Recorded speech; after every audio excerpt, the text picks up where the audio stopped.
Nós vamos para Números 13, nós vamos ler do verso 1 em diante.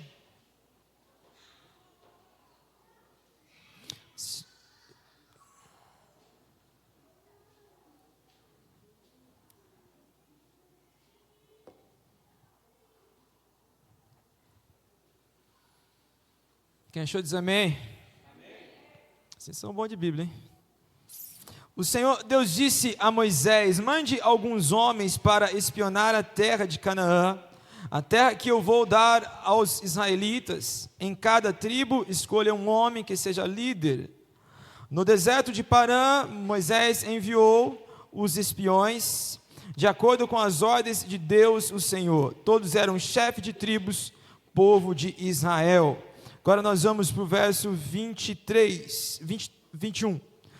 Assim os homens saíram e espionaram a terra desde o deserto de Zim até Reob, perto da subida de Amate. Eles subiram pela região do sul e foram até Hebron. Ali viviam Aimã, Cesar e Etalmai, descendentes de uma raça de gigantes chamados Anaquins. Hebron tinha sido construído 7 anos antes de Zoan, no Egito. Depois chegaram ao vale de Escol e ali cortaram um galho de uma parreira com um cacho de uvas que 2 homens carregaram pendurados numa vara. Eles pegaram também romãs e figos e chamaram aquele lugar de vale de Escol, por causa do cacho de uva que eles haviam cortado ali. Depois de espionarem a terra 40 dias, eles voltaram a Cádiz, no deserto de Parã, onde estava Moisés, Arão e todo o povo de Israel. E contaram a eles e a todo o povo que tinham visto e mostraram as frutas que haviam trazido na terra. Eles disseram a Moisés: nós fomos até a terra aonde nos enviou. De fato, ela é boa e rica, como se pode ver por essas frutas, mas os que moram lá são fortes, e as cidades são muito grandes e têm muralhas. Além disso, vimos ali descendentes dos gigantes. Os amalequitas moram na região sul da terra. Os heteus, os jebuseus, os amorreus moram nas montanhas. Os cananeus vivem perto do mar Mediterrâneo e na beira do rio Jordão. E aí o povo começou a reclamar contra Moisés, mas Calebe os fez calar e disse: vamos atacar agora e conquistar a terra deles. Nós somos fortes e vamos conseguir isso. Porém, os outros que tinham ido com eles disseram: não podemos atacar aquela gente, pois é mais forte do que nós. Assim, espalharam notícias falsas entre os israelitas a respeito da terra que haviam espionado. Eles disseram: aquela terra não produz o suficiente nem para alimentar os seus moradores, e os homens que vivem lá são muito altos. Também vimos ali gigantes, os descendentes de Anak. Perto deles nós nos sentimos tão pequenos como os gafanhotos, e para eles também parecíamos gafanhotos. Capítulo 14, verso 1. Então, naquela noite todo o povo gritou e chorou. Todos os israelitas reclamaram contra Moisés e Arão e disseram: seria melhor se tivéssemos morrido no Egito ou mesmo nesse deserto. Por que será que o Senhor Deus nos trouxe para essa terra? Nós vamos ser mortos na guerra, e as nossas mulheres e os nossos filhos vão ser presos. Seria bem melhor voltarmos para o Egito. E dizia uns aos outros: vamos escolher um outro líder e voltamos para o Egito. Feche os seus olhos. Pai, essa é a tua palavra. Nós viemos aqui para ouvir a tua voz, nós viemos aqui para sermos alcançados pelo Senhor, Pai. Nós não viemos aqui atrás de nenhuma emoção, de nenhuma sensação. Nós viemos aqui para ouvir a tua voz, para sentir o teu toque. Nós viemos aqui, Pai, para sermos direcionados pelo Senhor. Pai, fale aos nossos corações a tua palavra. Fale a nós, não aquilo que nós queremos ouvir, mas sim aquilo que de fato nós precisamos ouvir. Pai, a tua palavra é a única palavra que traz vida. A tua palavra é como bússola para os nossos dias. Então traga ao nosso coração a tua verdade. Pai, me usa. Eu não sou nada, eu não posso nada, mas se a tua presença estiver comigo, eu sei que o Senhor fará grandes coisas, porque nós já podemos sentir o Senhor aqui nessa casa. Se você crê, diz amém. Podemos assentar. Mais uma vez é um privilégio estar junto com vocês aqui nessa noite. Aqui é alto, né? É intimidador. Vamos lá. Esse mês é um mês muito especial para vocês, né? É um mês em que vocês comemoram o início de mais um novo ciclo, é o cumprimento de um ciclo em que se foi. Quando eu fiquei sabendo que desse mês e dessa data, eu gostaria de pregar algo sobre gratidão, algo sobre agradecer tudo aquilo em que o Senhor fez, mas eu preciso pregar aquilo que de fato Jesus quer falar aqui nessa noite. Eu preciso falar aquilo que tem queimado ao meu coração para esse tempo de igreja. Nós hoje vamos falar sobre a temática Estamos em Guerra. Para nós entendermos o que Deus deseja falar, nós precisamos entender o cenário desse texto. Aqui nós estamos falando do povo de Israel, povo escolhido por Deus, que está a caminho da terra prometida, o cumprimento da tão esperada promessa. Aquilo que Deus havia prometido há muitos e muitos anos atrás, eles estavam à porta do cumprimento.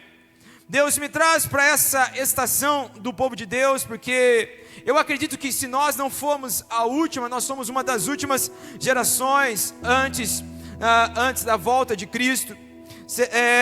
E nós simplesmente que nos vemos nesse povo. E nesse tempo, nós estamos debaixo de uma palavra, debaixo de uma promessa. Mas o que Deus tinha para esse povo não era um pedaço de terra. O pedaço de terra era a consequência. O que Deus tinha para esse povo era um lugar especial no coração dele. Deus dizia a esse povo: vocês é a nação que eu escolhi. Por isso que Deus moldava aquele povo, porque Deus tinha um lugar especial no coração para aquele povo. A terra era uma consequência. Nós temos um Deus de promessa.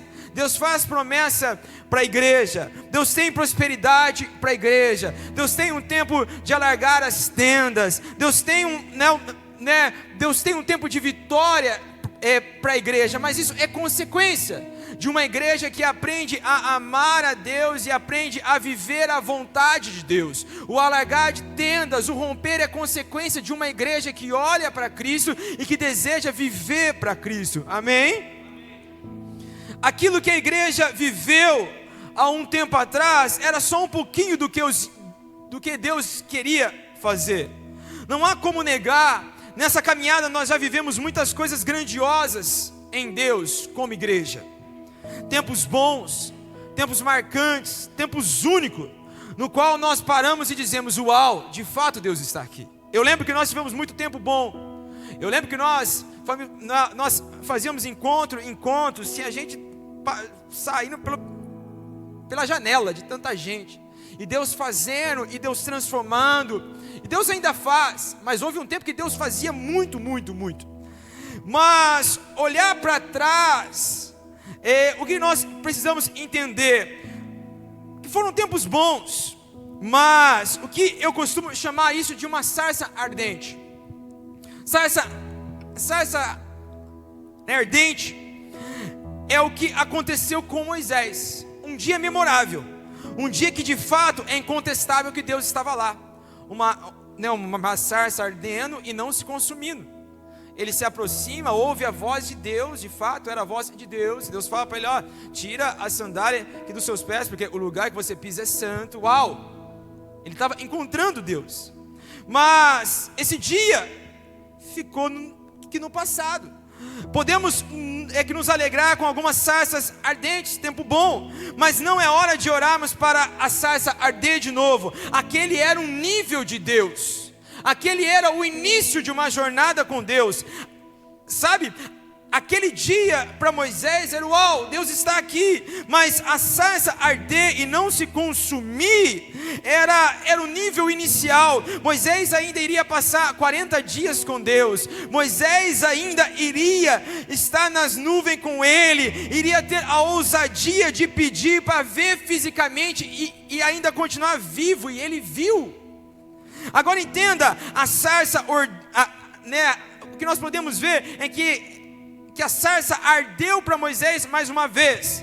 mas depois disso ele viveu coisas maiores. Não é hora de nós olharmos para trás, só se formos para lembrar daquilo que ele é poderoso para fazer. Mas não esqueça, era apenas uma sarça. Lá na frente Deus ainda vai abrir o mar, lá na frente a água vai sair da rocha, lá na frente Deus vai mandar comida do céu. É isso que nós precisamos entender como igreja. Foram tempos bons? Foi, mas era só um pouco, ainda existe mais. Amém? Nós precisamos olhar para Deus, levantarmos as mãos e falar: Deus, muito obrigado por tudo que o Senhor fez até hoje, mas eu quero mais, porque eu sei que existe mais. Não é tempo de nós pararmos na sarça. Imagine se ele tivesse ficado lá, uau! Ele nunca teria visto a água sair da rocha, ele nunca teria visto Deus presencialmente, ele nunca teria visto comida caindo do céu, ele nunca teria visto isso. O que nós precisamos entender como igreja, nós já vivemos muitos tempos bons, sim ou não? Vocês são ICB, Sumaré, Nova Veneza, vocês já viveram coisas extraordinárias, mas era só uma sarça. Ainda tem muita coisa vindo por aí. Você crê nisso? Quem crê diz amém. Mas você precisa ter em mente, quando você nasce, você não tem uma opção de não lutar. Você só não luta se você se entregar, senão você tem que lutar. No mundo espiritual não existe neutralidade. Você já ouviu uma historinha velha sobre o muro? Havia um homem em cima do muro. De um lado havia Deus e os seus anjos, de outro lado havia Satanás e os demônios. Deus e os seus anjos ficavam falando: desce daí, vem para cá, desce daí, vem para cá. Aí ele olhou para o outro lado e falou: por que aqui eles me chamam e aqui vocês não me chamam? Satanás fala para ele: porque o muro já é meu. Entendeu? O mundo espiritual não tem neutralidade. Não tem. O mundo espiritual não é uma pizza que você pede meio a meio. Entendeu? Ou você é, ou você não é. Você precisa se posicionar. Você tem que se decidir. Amém? Enquanto você estiver na terra, você vai ter que lutar. Você vai ter que se impor. Só não luta quem já se rendeu. Aí você me diz: eu não me rendi. Muito cristão hoje fala assim: eu não me rendi, mas as suas palavras não compactuam com aquilo que ele vive. Ele vive uma vida de quem já se prostrou diante da circunstância faz muito tempo. Agora, pensa você, no meio de uma guerra. Nós vivemos tempos de guerra hoje, né? Várias guerras já começam Imagine você no meio de uma guerra, a bala comendo, e você fala assim: não vou lutar, e cruza o braço. Existe essa opção? Não. Se não lutar, tu vai morrer. Porque se você está numa guerra, você está numa guerra para lutar. E no mundo espiritual, você querendo lutar ou não, você está em uma guerra. A diferença é que nós, como cristãos, entramos numa guerra vitoriosos, porque se nós nos posicionarmos em Cristo, Ele diz: muito maior é aquele que está em nós do que aquele que está no mundo. Nós somos vencedores. Mas esse versículo é muito bonito, é ou não é? Mas é para aqueles que estão em guerra, não é para aqueles que não lutam, não é para aqueles que não se posicionam. Amém? Cutuque o seu irmão, diga para ele: precisamos nos posicionar. Agora, nós vivemos em um mundo hoje que o pau está quebrando. Temos vivido guerra atrás de guerra. O pau está quebrando. É droga, sexo, divórcio em massa.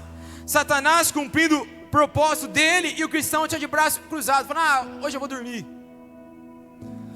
Ontem nós tivemos um dia horrível. Madonna estava aqui no país. E não é qualquer coisa. Eu até compartilhei lá na história. A Madonna, ela traz umas bandeiras por Satanás, por demônio. O vídeo, mas as coreografias, era vídeo de sexo explícito só com roupa.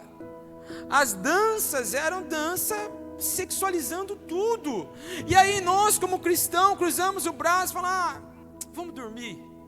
Não, você querendo ou não, nós estamos em guerra. E como igreja nós precisamos nos posicionarmos para vencer essa guerra. Amém? O texto que nós lemos é um texto muito conhecido. é o povo de Deus na porta da terra que Deus havia prometido. Eles estavam na porta da promessa. O povo que venceu tantas lutas, o povo que venceu tantas barreiras, estava à porta de só mais uma batalha para entrar na terra prometida. A promessa estava ali, grave. Entre você e a promessa tem mais uma batalha.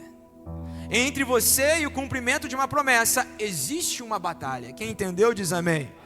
Vire para o seu irmão e fale para ele: não pare. O que te separa das promessas que Deus tem para você são as batalhas que você tem que encarar. Sem batalhas, sem luta, sem guerra não há promessa. Não existe cumprimento de uma promessa sem luta. Só que tem um pequeno detalhe que muitas vezes passa batido, e muitas vezes passa batido em nossas vidas também. Ali nós vemos que os espias sem fé, 10 deles sem fé, incrédulos, implantaram medo em uma geração. Deixa eu abrir um parênteses aqui. Não ande com quem não tem fé. Não ande com incrédulo, porque a incredulidade é contagiante. Ande perto de quem tem fé, porque quem tem fé um dia vai te incendiar. E quando você estiver de frente para um desafio, você vai crer, porque você entende que Deus está com você. Amém? 10 dos 12 contaminaram o povo com medo, insegurança. A Bíblia fala que ao invés do povo se alegrar porque estava muito perto da promessa e dizer: olha o que Deus já fez. Nós não estamos falando de qualquer povo, nós estamos falando de um povo que Deus tira eles do Egito, todo mundo sabe, 10 pragas, e eles estavam sempre cuidados. Nós estamos falando de um povo que passou no mar, o mar se abriu para eles passar. Nós estamos falando de um povo que quando queria água e não tinha, Deus tirou a água da rocha, a comida caiu do céu. Um dia eles queriam carne, Deus mandou. Nós não estamos falando de qualquer povo, nós estamos falando de um povo que já viu Deus fazer, e somos nós. Nós não somos qualquer povo, nós somos um povo que já viu Deus fazer, e sabemos que Deus é poderoso para fazer. Quem tem diz amém. A Bíblia fala que ao invés desse povo se alegrar, eles estavam muito perto da promessa. No capítulo 14 fala que o povo passou a noite toda chorando. Imagina que luta, o povo inteiro chorando. Imagina marmanjo chorando de medo. Você pode chorar de tudo, mas de medo não. Tu é filho de Deus. Agora, imagine só a noite toda marmanjo chorando de medo. Agora, eu fico imaginando Moisés olhando para aquela cena. Ele ouviu Deus prometendo, ele tinha fé que Deus faria, porque Moisés viveu experiências com Deus. Não passe uma vida baseado em teorias. Viva a experiência com Deus, porque teorias são muito fáceis tiradas de você, mas experiência com Deus ninguém tira. Amém? Um dia foram indagar um cego curado por Jesus, e quando indagaram ele falou: não sei, só sei que eu não via e ele me fez ver, ele me curou. Experiência. Ninguém mexe com quem tem experiência com Deus. Amém? Eu fico imaginando Moisés diante daquela cena. Isso tudo porque deram ouvidos para pessoas que não estavam cheios de Deus. Aqui eu quero chamar a sua atenção. Se não existe se não existe nada de Deus dentro de você, cuidado, vazio não está. Ou você está cheio de Deus, ou com todo respeito, você está cheio de demônio. Quem entendeu, diz amém. Não existe meio termo. No mundo espiritual não existe neutralidade. E Satanás, ele fica de olho. Satanás, ele observa, ele fala: quem vai ser minha boca aqui nesse lugar? Porque para ele roubar a sua fé, ele tem que te colocar medo. E para ele te colocar medo, ele tem que usar a boca de alguém. Amém? Vamos tomar cuidado, porque muitas vezes nós permitimos que Satanás nos use para tirar a fé dos nossos irmãos. Diga misericórdia. Eu fico ali imaginando Moisés olhando e falando: mas gente, Deus prometeu, só vamos. Se ele falou, o que cabe a mim? Fazer o que ele falou. Porque hoje muitas pessoas acreditam que ter fé é acreditar que existe um Deus. Não, isso não é ter fé. Ter fé é, o Deus falou, eu vou fazer. Quem entendeu? Amém? Fé é isso, fé não é somente acreditar que existe um Deus. Fé não é, Ele falou, então eu vou fazer, porque eu acredito, eu creio nele. Deixa eu te falar algo. Imagine Moisés ali, que luta. Pare de tentar explicar para quem não consegue ouvir Deus. Pare de tentar explicar para quem não ouviu quando Deus te chamou. Pare de tentar explicar para quem não viu quando você se derramava no secreto e Deus liberou uma palavra sobre você. Alguns vão dizer que o seu sonho é ilusão, porque não ouviram o que você ouviu, porque não viram o que você viu. Quem entendeu, diz amém. Se Deus falou, só vamos. Se Deus falou, vamos. Deus tem promessas sobre essa casa, e nós vamos andar em cima das promessas de Deus, amém? Cutuque o seu irmão, diga para ele, vamos. O povo ficou com medo e não encarou aquela batalha, morreram no deserto, morreram, triste, mas essa história fica um pouco mais triste ainda. É algo que vivemos e não percebemos, e muitas vezes passa batido. Eles ficaram com medo, não lutaram a batalha, morreram no deserto. Números, vamos para o capítulo 14, o verso 20.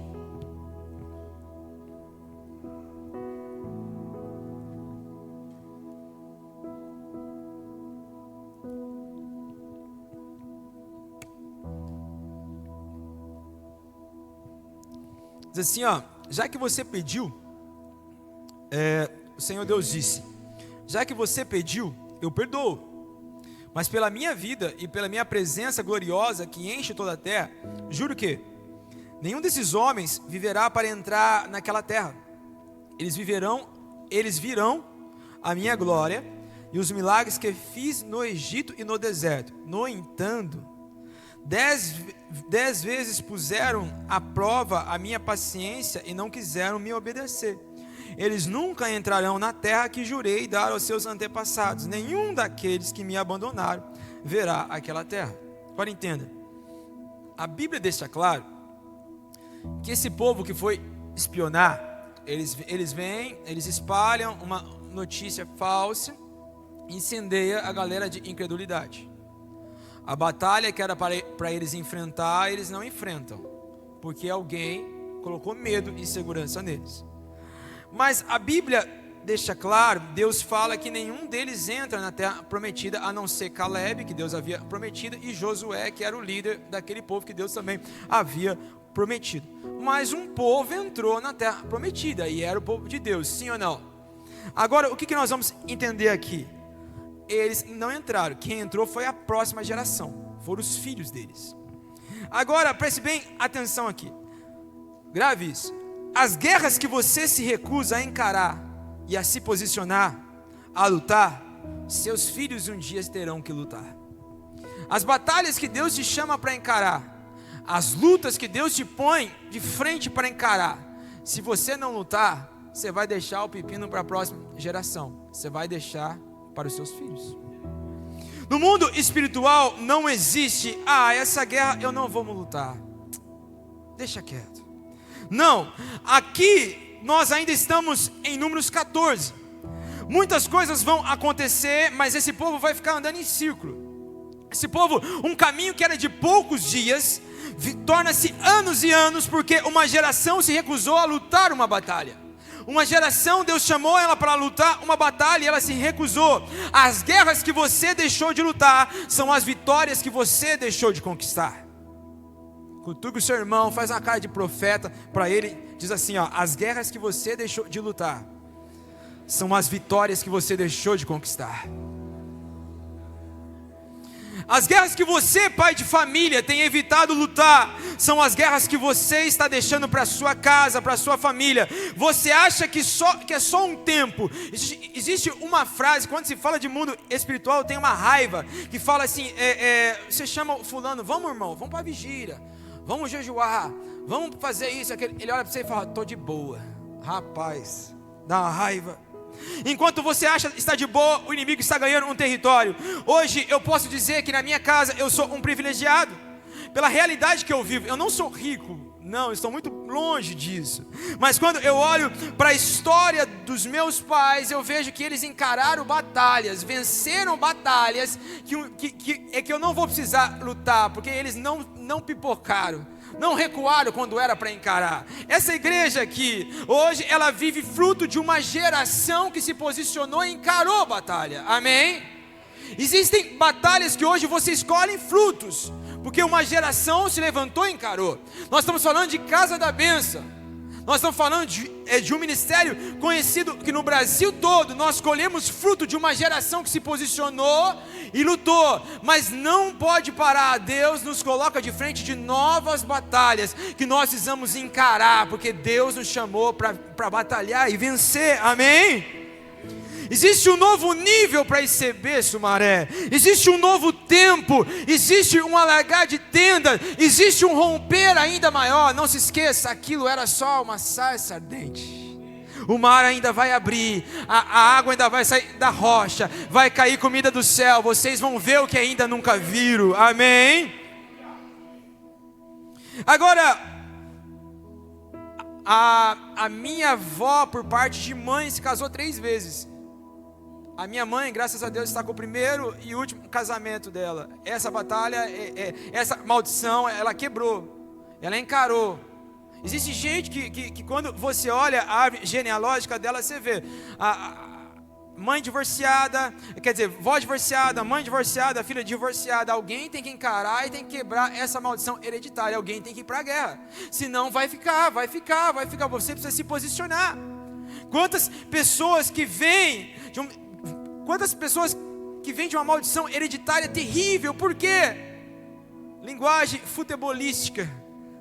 Vem pipocando. Uma guerra que é para encarar, não encara. Uma guerra que é para enfrentar, não enfrenta. Mas se Deus nos chamou, aqui nós vamos e nós vamos vencer, porque Ele está conosco. Amém?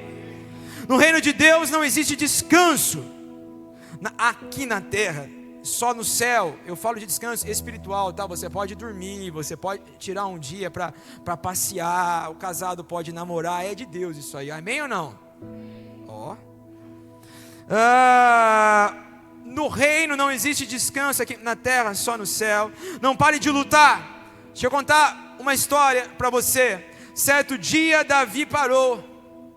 Era uma guerra que era para ele lutar, ele não lutou.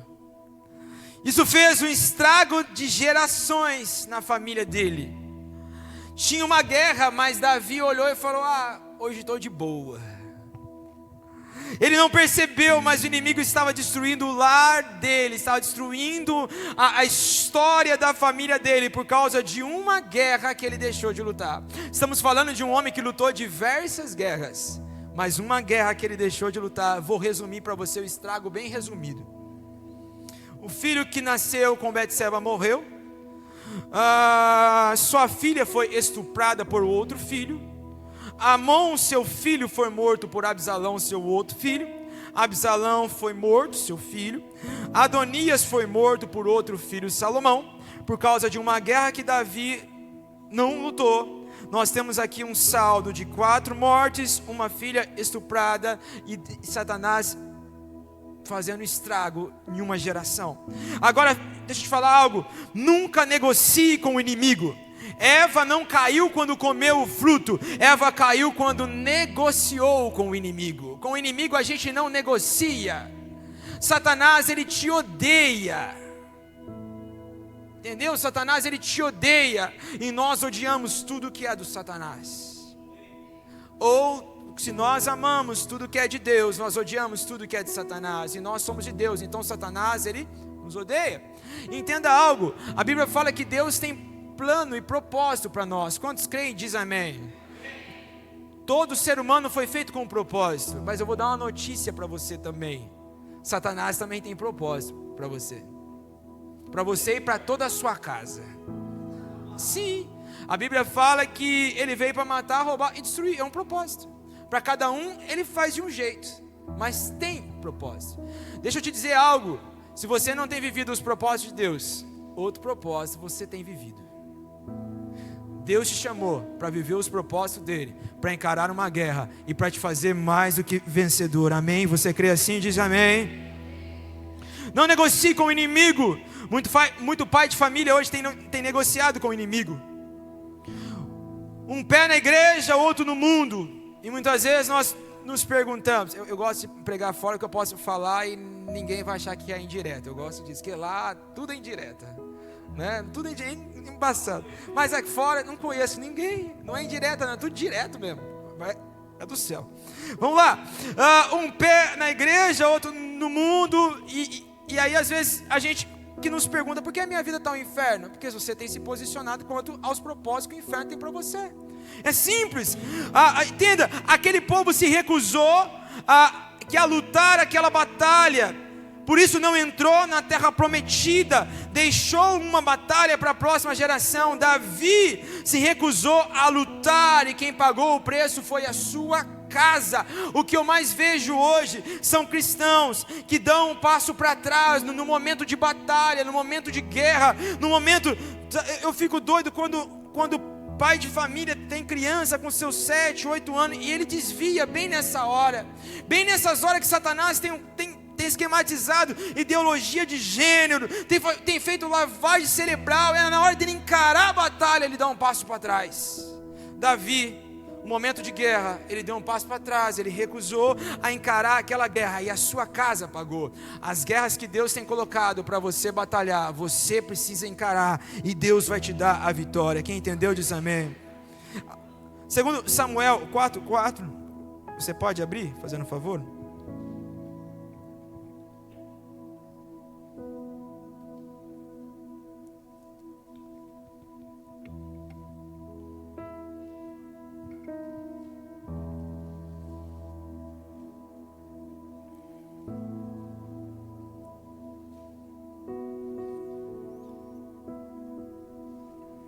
Aleluia.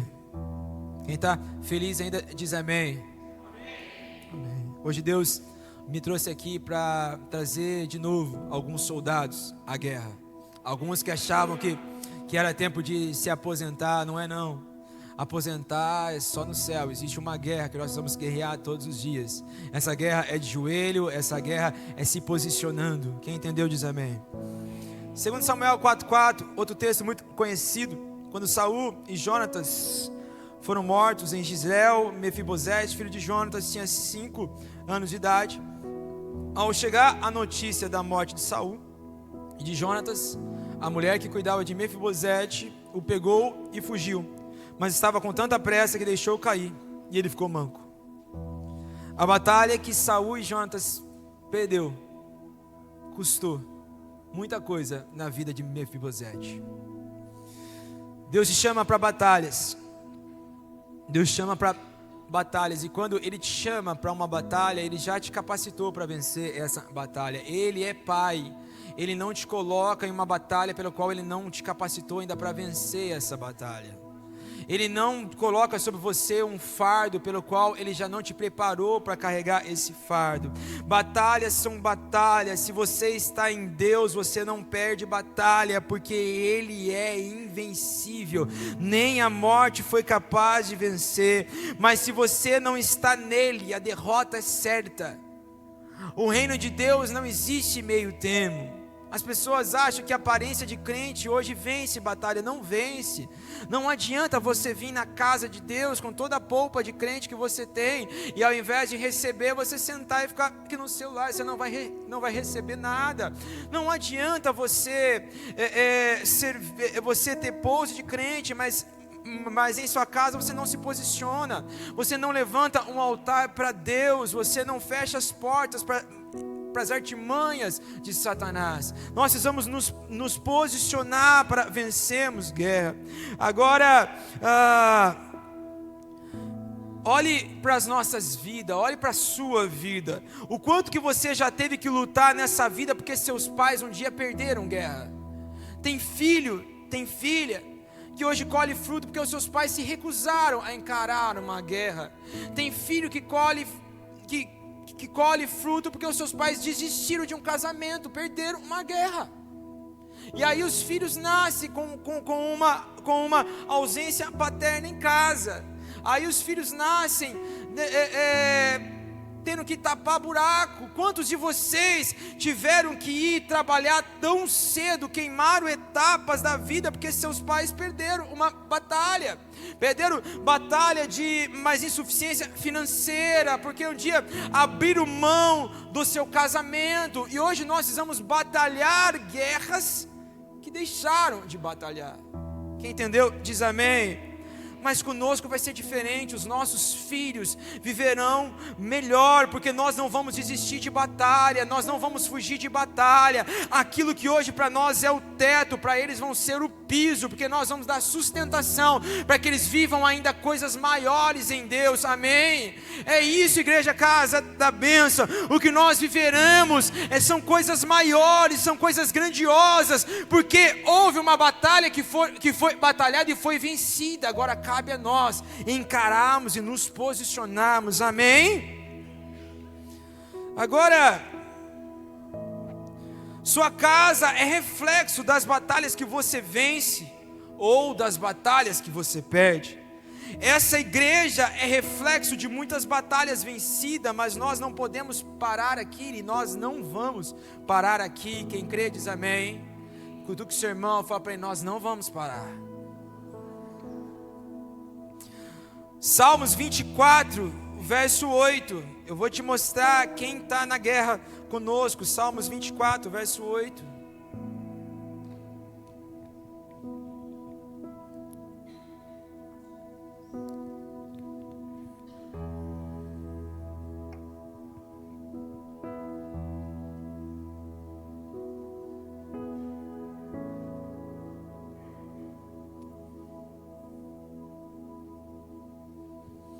Quando nós nos decidimos lutar, olha quem está conosco, Salmos 24, verso 8.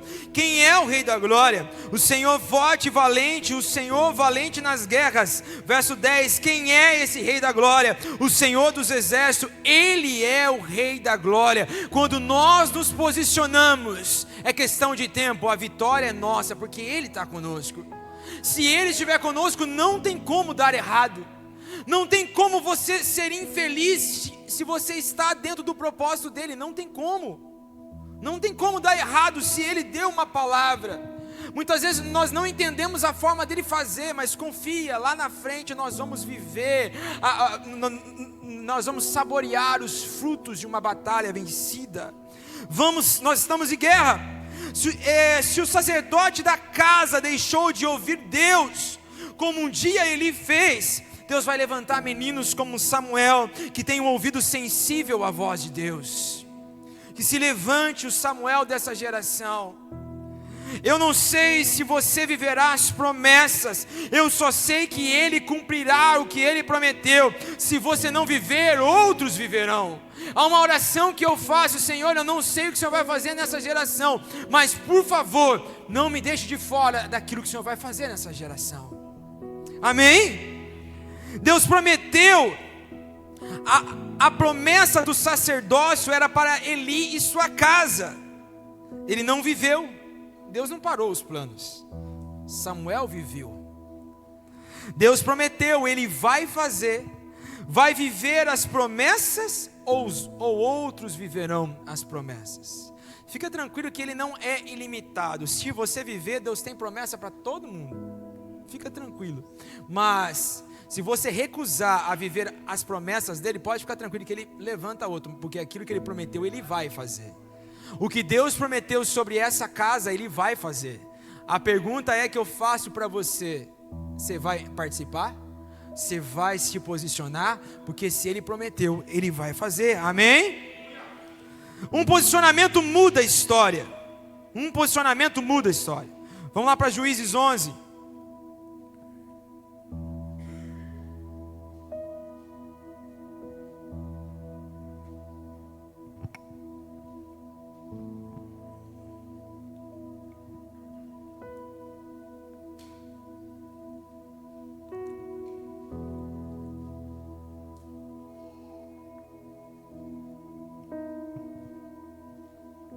Juízes 11, nós vamos ler do verso 1 ao verso 6.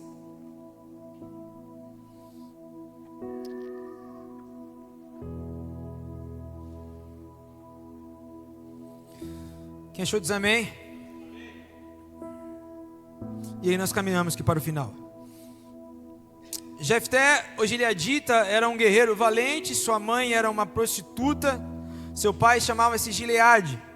A mulher de Gileade também lhe deu filhos, que quando já estavam grandes, expulsaram Jefté, dizendo: você não vai receber nenhuma herança de nossa família, pois é filho de outra mulher. Outras linguagens falam: você é filho de uma prostituta. Então Jefté fugiu dos seus irmãos e se estabeleceu, se posicionou em Tobi. Ali um bando de vadios uniu-se a ele e o seguia. Algum tempo depois, quando os amonitas entraram em guerra contra Israel, os líderes de Gileade foram buscar Jefté em Tobi. Disseram: venha, seja nosso comandante, para que possamos combater os amonitas. Entende? Então, às vezes nós passamos por algumas lutas. Eu sei que cada um tem as suas lutas. Eu sei que se você for contar as suas lutas, as suas dificuldades, você fala: nossa, tu é um guerreiro. Mas aí às vezes a gente fica meio melindre, meio choroso. Tantas batalhas que nós temos que enfrentar, mas Deus, Ele te coloca em batalha que Ele já te preparou para vencer. Ele era filho de uma prostituta. E depois de crescido, os seus irmãos, seu pai teve um relacionamento com a prostituta, uma aventura, e teve ele. Depois seu pai com a esposa dele teve outros filhos.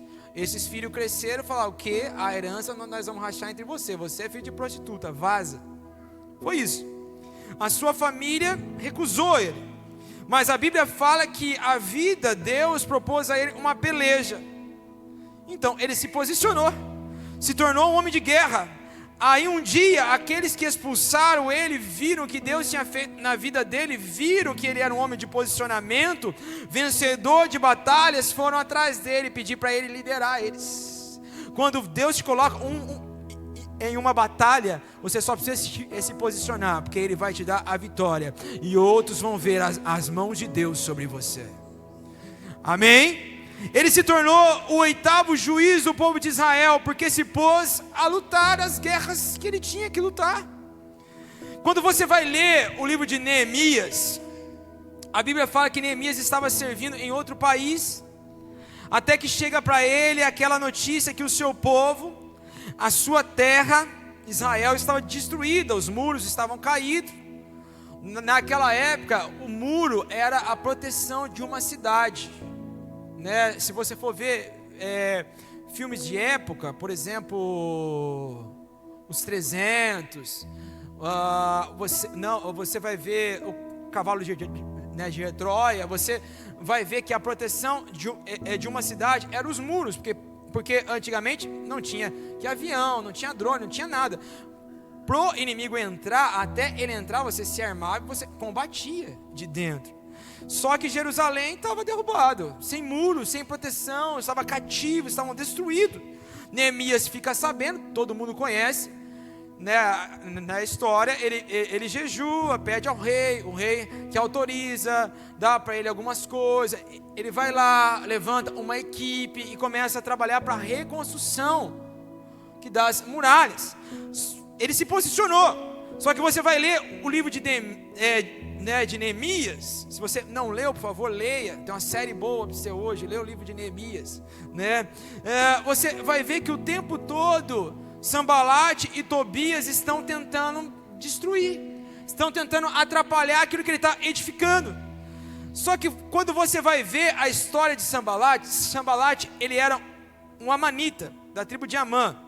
Quando Deus manda Saul matar o povo amalequita e destruir o povo amalequita, aniquilar, a Bíblia fala que Saul, ele não faz isso, ele traz aquilo que de melhor tinha lá. Ele traz o rei, ele traz pessoas com habilidades, ele traz a ovelha gorda, o boi gordo, porque ele estava visando lucro. É legal você trazer para trabalhar para você, escravo, pessoas capacitadas. Só que Samuel vem e aí rompe com ele, traz Agag e mata Agag, mata ali, né, o rei Agag. Só que alguns escapam, e o que escapam dá a origem a Sambalate. Uma batalha que Saul evitou finalizar décadas e décadas depois, traz um prejuízo enorme para a nação. Esse ataque a Neemias nunca deveria ter acontecido se Saul se posicionasse e aniquilasse os inimigos, se Saul se posicionasse diante da palavra de Deus. Você precisa entender que você precisa se posicionar para a batalha, porque as batalhas que você vence hoje vai ecoar gerações, as batalhas que você não encara hoje também vão ecoar por gerações. E nós finalizamos aqui. A batalha que você não vence contra a luxúria hoje. Sabe o que é luxúria? Tem gente que tudo que ela tem ela gasta, porque ela tenta comprar a felicidade. Luxúria, ela tem que ter aquilo, mesmo que muitas vezes nem consegue ter. As batalhas que você luta contra luxúria, seus filhos terão que lutar, se você não lutar. A insegurança que você não vence, seus filhos terão que lutar. O ciclo de divórcio que você não enfrenta, que rodeia a sua família, seus filhos vão ter que encarar. O quadro de desintegração familiar que você não luta, seus filhos um dia terão que encarar. A insuficiência econômica que você não encara, algo cultural em sua família, seus filhos um dia vão ter que encarar. Sabe como que você vence isso? Dê a Deus o que é de Deus, e Ele fará coisas grandiosas em sua casa. Sabe, aquele histórico de suicídio familiar, de depressão em sua casa, em sua família, se você não encarar, os seus filhos vão ter que encarar.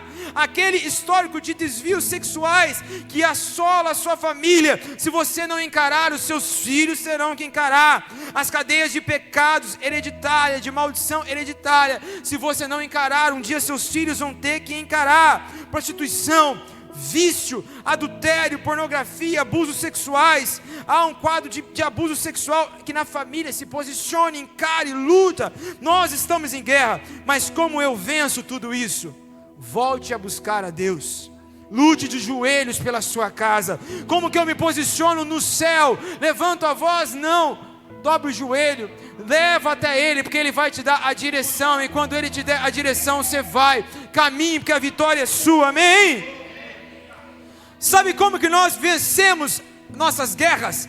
Em Cristo, porque em Cristo nós somos mais do que vencedores.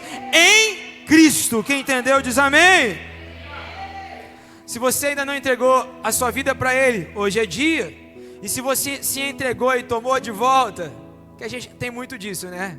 Devolve para Ele de novo hoje, deixa que Ele faz. Às vezes você está parado, Ele diz: não te mandei eu, esforça-te. Você precisa se levantar para guerrear. Deixar para depois não é vencer, é derrota. Ficar quieto quando o inimigo está te metralhando não é vitória, é derrota. Se posicionar. Existe uma geração que espera que eu e você nos posicionemos. Eu não sei você, mas eu creio nele, e Ele disse que nos faria mais do que vencedor. Então vamos. A nossa geração tem sido atacada. E até quando a nossa geração vai ser atacada? Até quando nós vamos permitir o inimigo zombar da nossa família? Nós vamos encarar uma guerra e nós vamos para cima. Romanos 8, 36, 37 diz: mas em todas essas coisas somos mais que vencedores por meio daqueles que nos amou. Pois estou convencido de que nem morte, nem vida, nem anjos, nem demônios, nem o presente, nem o futuro, nem quaisquer poderes, nem altura, nem profundidade, nem qualquer outra criação será capaz de nos separar, será capaz de nos deter do amor de Deus que está em Cristo Jesus, o nosso Senhor. Nós fomos chamados para vencer batalha. Para você vencer, você precisa lutar. Se posicione. Se coloque em pé em nome de Jesus. A guerra que você parou de lutar é a guerra que você deixou de vencer. Grave isso. A guerra que você parou de lutar é a guerra que você deixou de vencer. Vire ao seu irmão e diga para ele: a guerra que você parou de lutar é a guerra que você deixou de vencer. Você pode falar isso para 3, 4 irmãos, mas aqui, faz cara de profeta, faz cara de quem sabe o que está falando. Fala assim, ó, a guerra que você deixou de parar, é a guerra que você parou de vencer. Chacoalha ele e fala, vamos, vamos. A derrota é para Satanás, a derrota não é para os filhos de Deus. Nós somos mais do que vencedores em Cristo, amém?